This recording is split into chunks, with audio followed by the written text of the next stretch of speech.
nakakalungkot na nangyari. So kagabi, di ba may deadline ng aming Presidente Trump na 8 o'clock ng Eastern Time na pag hindi nag-agree sa ceasefire ang Iran, bobombahin namin, hindi nga maganda yung kanyang tweet, yung kanyang sa kanyang social media that he will destroy the civilization of Iran. That's very wrong para sa akin, ha. I mean, opinion ko lang natin to kasi hindi na natin talaga alam ang nangyayari kung ano talaga yung accurate.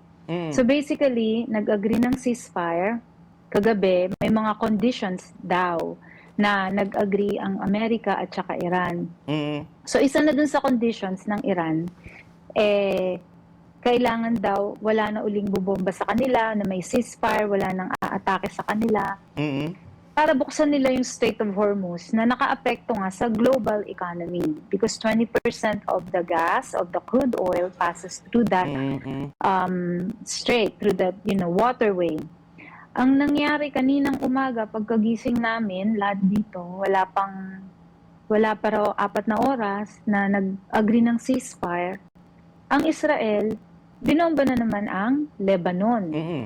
That's right. So, ang Iran kasi at saka ang Lebanon, they're allies. They help each other. Ang kiniklaim ng Israel na kaya niya binomba ang Lebanon, hindi raw kasama sa usapan ng ceasefire ang Lebanon. So ngayon, isinara na naman ng Iran ang Strait of Hormuz, pending talks na kailangan kasama ang Lebanon sa ceasefire. Kasi kahit na binomba ngayon ng Israel ang Lebanon, hindi pa bumubomba ulit pabalik ang ang Hezbollah sa sila yung 'di ba sila yung lumalaban sa Israel sa Lebanon side. Sa kabilang side sa Yemen, yung Houthis naman. So, medyo gumulo ulit, nakasara na naman yung Strait of Hormuz. So we'll see kung baka mamaya merong changes, but it's a very unpopular move na ginawa ng aming presidente.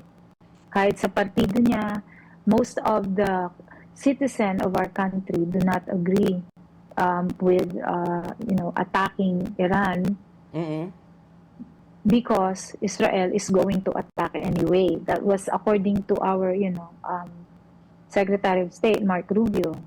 Press release during the first day of this war.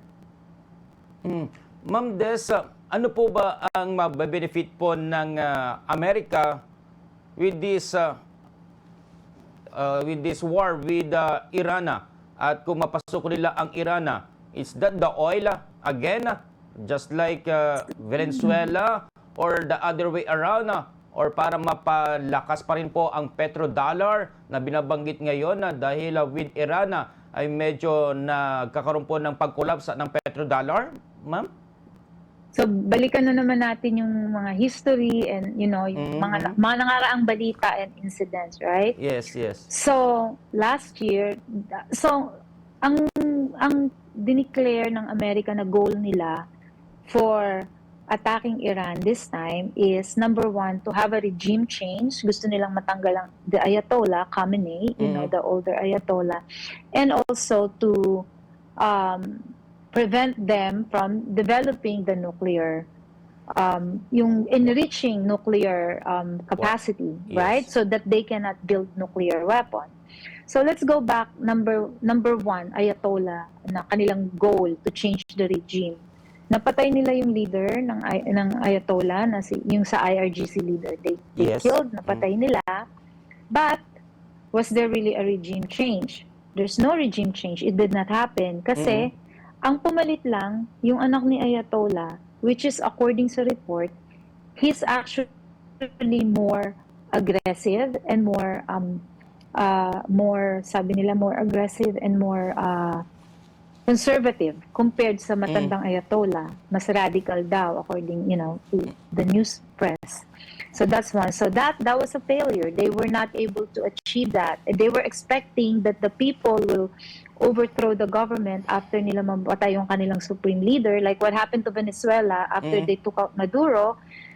The people, the citizen rallied And napalitan nila yung leader. But this time, it backfired. Napatay nila yung supreme leader, the Ayatollah, but the people did not rally against the current leadership. What happened is they rallied around their flag, meaning we might have a bad leader, we might not like our leader, but this is still our country. We are still a sovereign country. Yes. Kung papalitan namin yung leader namin, it's up to us who we want to lead us. So number one yan. Now, let's go back sa uranium, enrichment ng Iran.